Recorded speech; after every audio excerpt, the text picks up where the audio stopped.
Aku nggak ngerti kenapa aku diginiin sama abang aku karena ya emang sepolos itu. Aku ini kak, itu dia berulang kali perkosa aku setiap nggak ada orang di rumah. Berulang kali.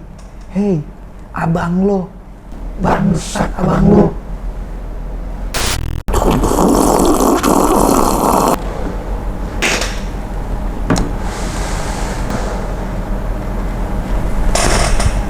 Welcome to As to Talk.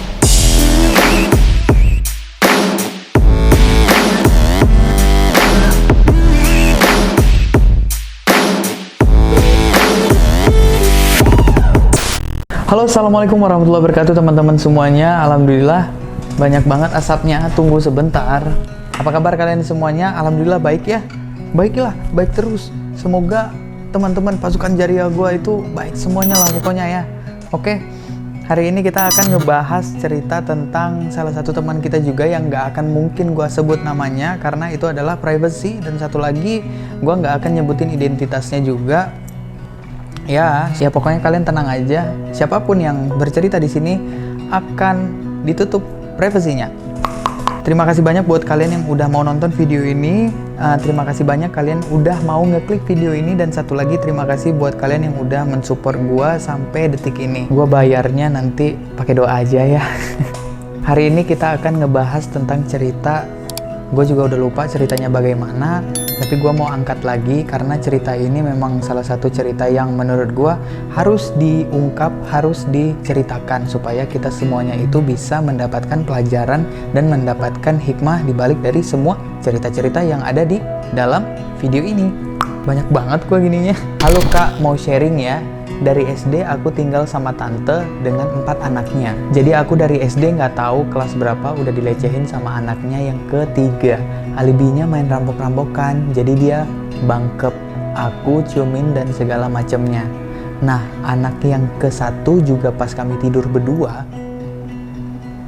Maksudnya gimana sih? Lu SD tidur berdua? Cewek cowok atau gimana sih? Gua nggak tahu. Anaknya yang pertama, dia ada bilang nggak sih kalau ini anaknya cowok semua? Enggak ya? Alibinya main rampok-rampokan, jadi dia bangkep aku, ciumin dan segala macemnya. Nah, anak yang ke-1 juga pas kami tidur berdua, dia nyuruh aku pegang itunya. Yang aku pegang aja lah ya kan. Aku kan nggak tahu apa-apa kak. Kelas berapa itu? SD ya? Terus kelas 6 SD aku balik ke rumah ortu. Setelah bapak meninggal, aku tidur sama mama aja.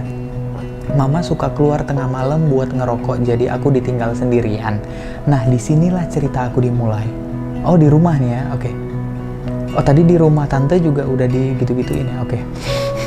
Abang aku yang kedua manjat tembok naik ke jendela yang langsung nembus ke kamar aku.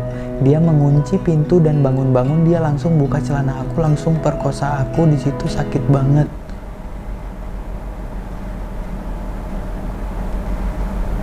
Abang kandung loh, gimana sih? Iya kan abang kandung kan? Iya. Wah, gila.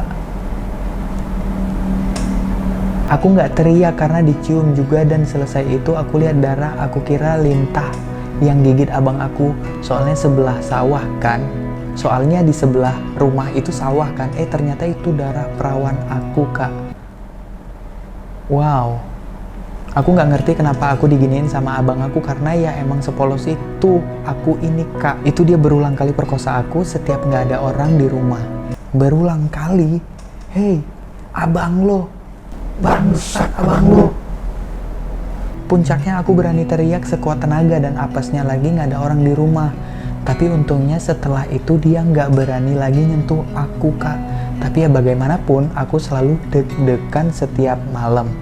Setiap malam kelas 6 SD lu deg-degan, pressure banget sih buat lu. Apa dia mau gituin aku lagi atau enggak?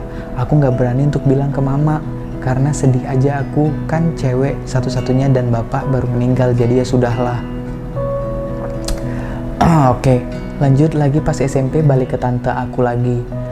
Pertanyaannya simpel, kenapa lu mau balik lagi ke tante lu? Lu gak takut sama 3 orang itu? 4 orang. Sepupuku yang ketiga udah berani juga buat perkosa aku setiap malam kak. Dia paksa aku, dia pegang tangan aku erat banget. Dan itu berulang kali sampai aku kelas 1 SMA. Wow. Dan berakhir dengan aku teriak tapi nggak ada yang bangun. Tapi ya dia nggak berani nyentuh aku lagi, Kak. Sebenarnya ada lagi yang ngelecehin aku, Kak, yaitu abang aku yang pertama dan temennya sepupu aku. Kok banyak banget ya yang ngelecehin lo? Tapi ya kepanjangan ceritanya, Kak. Makasih, Kak, udah mau baca cerita aku. Maaf kalau tulisannya belibet begini. Dan Kak, satu lagi, tante ini janji mau kuliahin aku dan ternyata tidak terjadi. Aku malah disuruh jagain cucu plus dijadiin kayak atau persis pembantu di rumah anaknya. Jadi aku memutuskan keluar rumah itu dengan kabur. Jadi untuk hidup dengan tidak ada uang, aku sekarang nge-BO. BO, booking order. Oke. Maafkan aku. Rencana aku mau ngumpulin duit buat nebus ijazah SMA, lalu kerja. Setelah kekumpul 5 juta, HP aku hilang, Kak. Terpaksa lanjut lagi. Ngelanjut nge-BO lagi. Terakhir kali aku nge-BO, aku kebablasan dan sekarang aku hamil 1 bulan, Kak. Wow, parah banget. Parah banget cerita lu.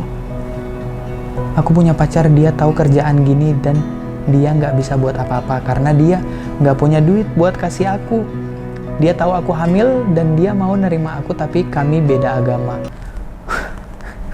Kok ngeri banget ceritanya. Dan aku nggak bisa pindah agama, Kak. Tolong sarannya.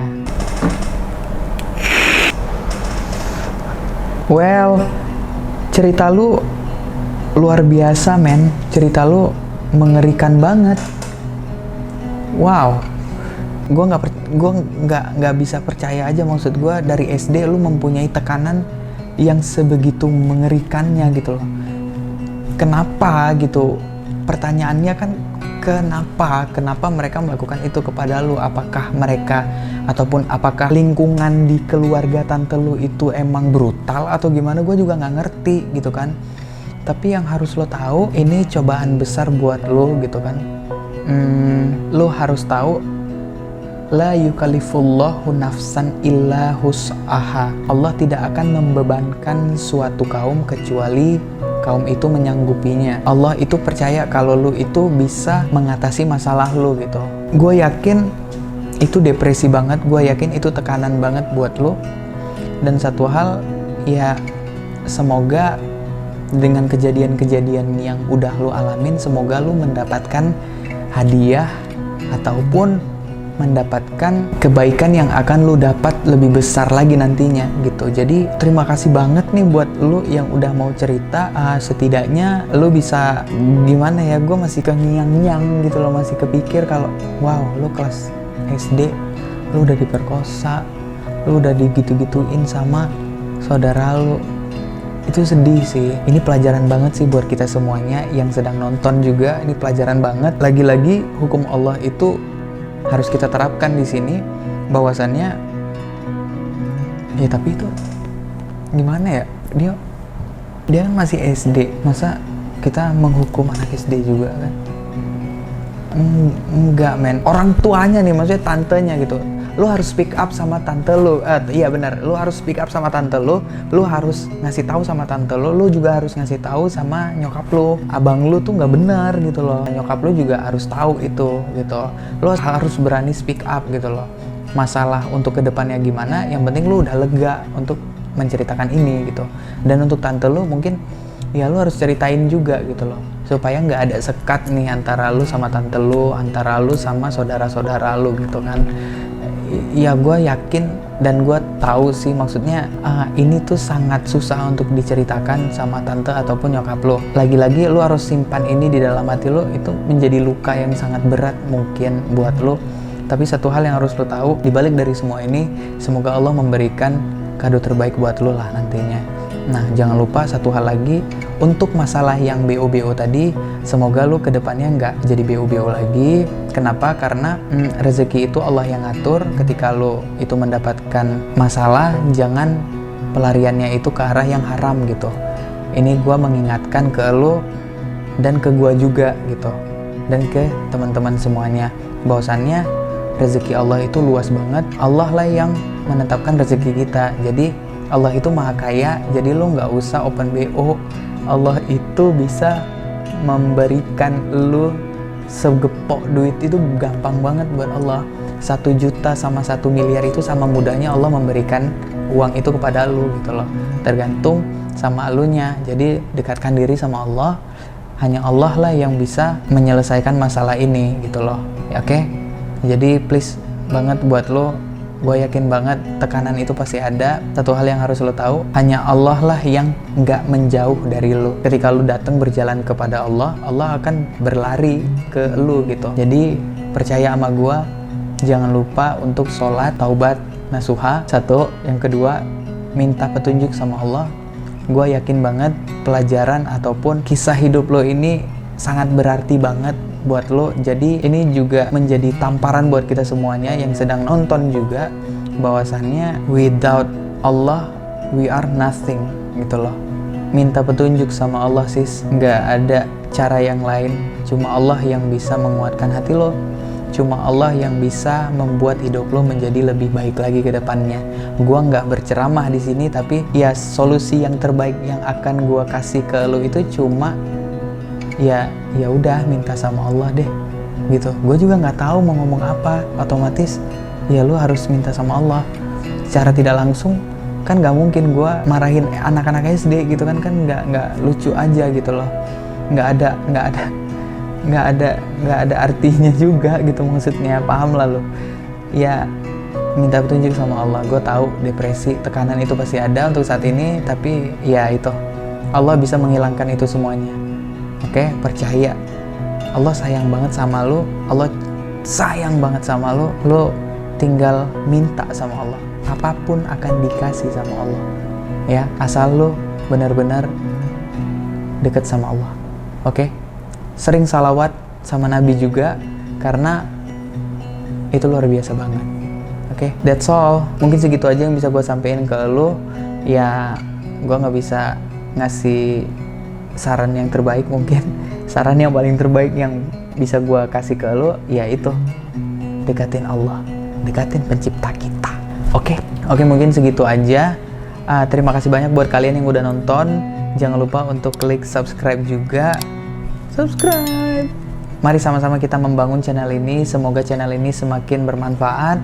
Ambil baiknya, buang buruknya. Kisah-kisah yang tadi itu semoga bisa menjadi pelajaran buat kita, semoga bisa menjadi nasihat buat kita. Dan satu lagi, kalau cerita ini membuat lo semakin sadar, kalau cerita ini bisa lo ambil pelajarannya, jangan lupa untuk klik like-nya juga ya.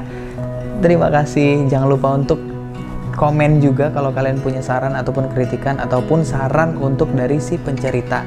Oke, dari si sender. Jangan lupa kasih semangat buat dia. Dia butuh semangat kita. Ayo komen, berikan yang terbaik. Gue yakin banget lo bisa memberikan komen yang terbaik untuk si pencerita. Oke, atau si sender tadi. Jangan lupa juga buat teman-teman, kalau emang video ini itu bermanfaat buat lu sendiri, bermanfaat buat saudara lu, bermanfaat buat teman-teman lu ataupun keluarga-keluarga lu, ada baiknya lu share aja sama mereka supaya bisa mendapatkan insight dari video ini. Oke, mungkin segitu aja.